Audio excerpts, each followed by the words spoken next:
It's your boy Nirgun in the house, back with another Arsenal news episode. Ladies and gentlemen, I don't know about you guys, but I am still buzzing from yesterday night's beautiful, dominating performance from Arsenal.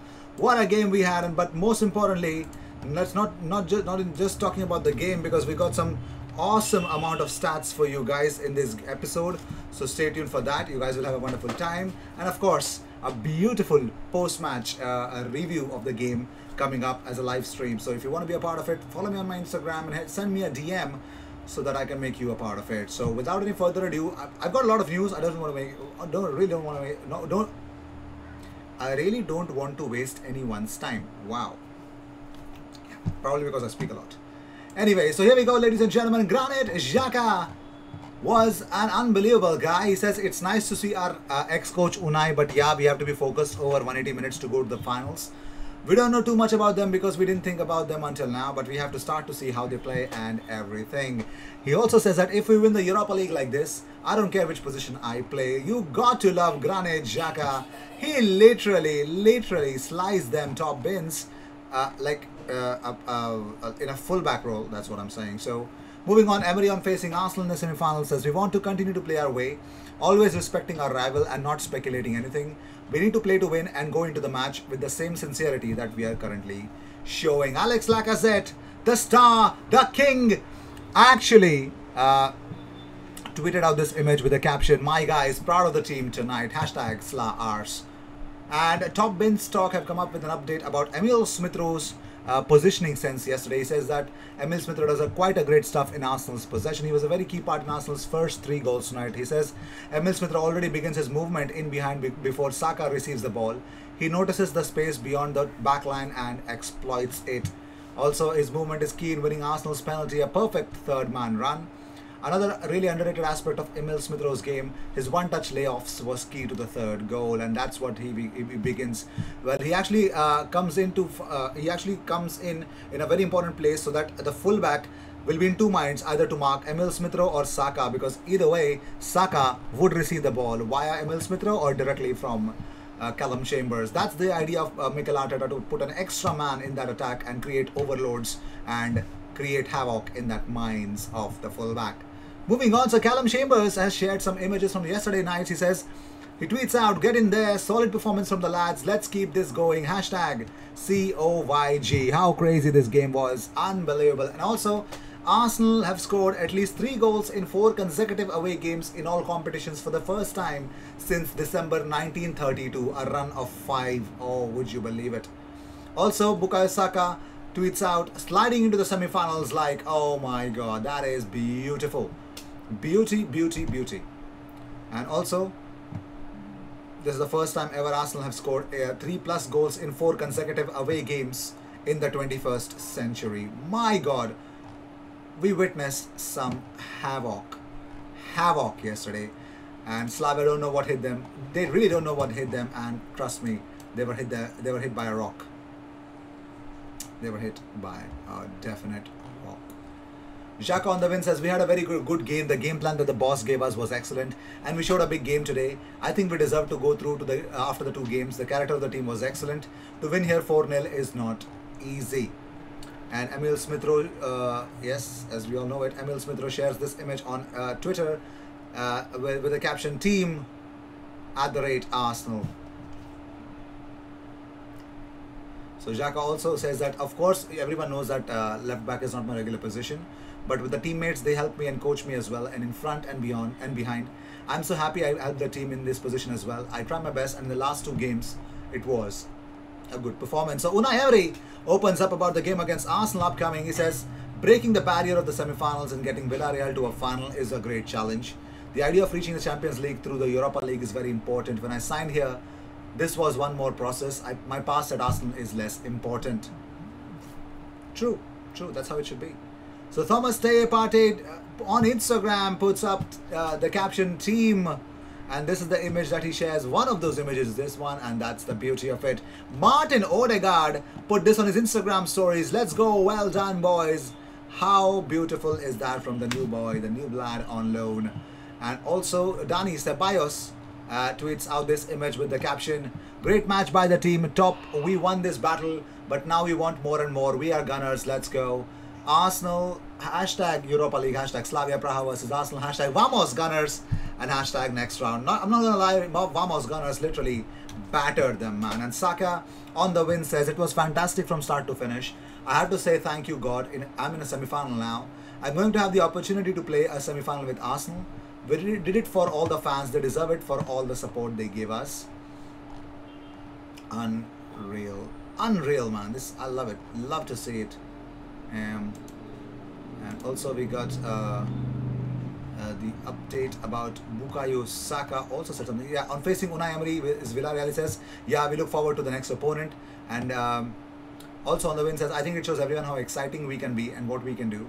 I think we're such a great team, and when we play like this, it's so amazing to be involved in. I'm sure it's amazing for our fans to watch. We just need to not make silly mistakes. We've got a great chance of going to the final and winning this competition, but it's really up to us. We have the quality. We just have to show the performances and the game management like we did tonight. On managing the game, Saka said, in the first leg, we really played well. We just weren't clinical. We missed a few chances, and we did. And if we did take our chances, it would have been a similar game as tonight. Credit to the manager and all the coaching staff. I think the way they set us up and the way we pressed, and Slavia couldn't get out, and the control we had over the game, the movement, the rotations, they couldn't stop us. I think we did really well in that department. Unreal, unreal from Bukayo Saka. On the opening 24 minutes says, I think we showed real character because we got the first one. It was disallowed. It took quite a while. I heard it's only just a fraction offside for Emil, so it was a bit disappointing for him. I think he deserved it. We kept going. We got the first one again with Nico, then the second one with Laka, and then I got one myself. So I think we were really strong in the first half. We pretty much killed the game in the first half. Of course, that is what I want to hear from my man Bukayo, man. Of course, you killed the game. So Arteta has given his latest on Aubameyang. Here's the latest update on Aubameyang. He said, we just spoke with him. He's at home. He's fine. He's completely fine at the moment. He had 2 days in hospital to get the right treatment, but he's feeling good now. On whether Oba will be back training soon, Mikel said, well, we'll see how he recovers. I think he'll need a few days to recover from that. He wants to be back as soon as possible. That's what he said to me. On when he found out about Aubameyang contracting malaria, he said, when he wasn't involved against Sheffield 2 days before, he wasn't feeling good, but nobody could expect that was the case, and the doctor took some more tests, and that's when it came out. The doctor realized very quickly what had to be done, and they did a great job, and he's safe and feeling good. On whether it could be a while until Aubameyang makes a full recovery, he says hopefully not, because he feels really good. That's what he said to me today, and he really wants to get back, but I don't know, it shouldn't take too long. On whether he spoke to Aubameyang after game, Mikel said, no, I came straight to you guys, so I haven't had the chance, but I will have a phone call with him. He's mentioned that he's at home and he's feeling good. So that's the get well soon message from me. And literally everyone who is actually watching it towards Pierre-Emerick Aubameyang hospitalized, but yes, always in our thoughts. Well, not only in our thoughts, in someone else's thoughts as well. So Europa League Team of the Week, ladies and gentlemen, has been announced. And yes, you guessed it right. It's been dominated by a lot of Arsenal players. Yes, of course. What else did you think that it would not happen? Of course it will.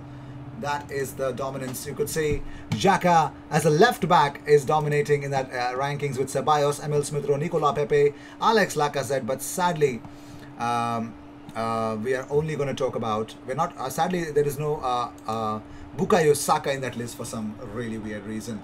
Well, moving on, so Bukayo Saka responds to Jack Grealish's story on Instagram of Saka scoring against Slavia. My guy J. Dot, miss you, bro, and that's what it is. Beautiful, beautiful, beautiful. You love to see it, don't you? Also, Bukayo Saka has actually honored Pierre-Emerick Aubameyang on his Instagram stories. This is what he put. He says, I told you, bro, we would do this for you. Hope you're feeling a bit better now. And yes, that's the beauty of it, isn't it? Love to see that. Beauty, beauty. More of this, please. More of definite this, please. Moving on, so before getting into the things, Martin Keown has made Manchester United jibe as he issues verdict on Arsenal's Europa League hopes. He says that we are dreaming of Unai Emery in the next round with that matchup, and then a little team called Manchester United in the distance, perhaps in the final. Little team? What? He says, let's see, we have both got difficult semi-finals to get through. Villarreal are dangerous opponents in the history with Emery. We know he has been successful in this competition. He has won it 3 times. And this is his 5th semi-final. So he goes in with a lot of experience. But I'm backing Arsenal, of course, to win this one. Well, he believes it's going to be Arsenal. But let's see how things will turn out to be. Also, Martin Keown makes a statement to excite Arsenal fans about Bukayo Saka and Emil Smith-Rowe. He says, We asked a lot of questions before the game, but they have come up with the answers. I mean, Keown added that he felt that it was Arsenal's best performance of the season, but he said it was Saka and Smith Rowe who stood out for him. Bukayo Saka is really dragging this team forward, and his contribution tonight was different class. Smith Rowe as well, the telepathic link up between them, but every player was great tonight. We will be talking about these players in 10 years time and the careers they have. For me, it was their best performance of the season. Every player in the team I thought they were brilliant. Really good performance from every single one of them. And also, he actually gave praise Nicola Pepe of yesterday night's game. Yes, big up says, yes, he actually praised Nicola Pepe is Martin Keown as well. So yes, ladies and gentlemen, very big words in admitting that Pepe was the star. Keown said, I know they have paid a lot of money for him and people don't want to talk about that, but it's now starting to come, isn't it? In important games, he does put a performance in. When he's through on goal, he's icy cool. A lot of people might have pulled the trigger there and the goalkeeper might have saved it. So we're getting a return and it's coming together at the right time. So right now, it's right time to talk about the transfers, because it looks like Napoli are looking to sell none other than, yes, their 32 or 33-year-old striker, Dries Mertens, 33 years age. Napoli are eager to find a buyer, and it looks like Arsenal and Tottenham are ready to battle it out for the Belgium international forward Dries Mertens, according to Football 24. And talking about more stuff, well, it looks like Everton have actually, rekindled their interest in Arsenal target Max Aarons. Everton, according to Football Insider, ready to rekindle their interest in Norwich fullback Max Aarons. £30 million price tag is what can be actually used to price him away from Norwich City. So cheers, this is what we have for you guys. I'll see you in the next one. Until then, cheers, and don't forget to subscribe.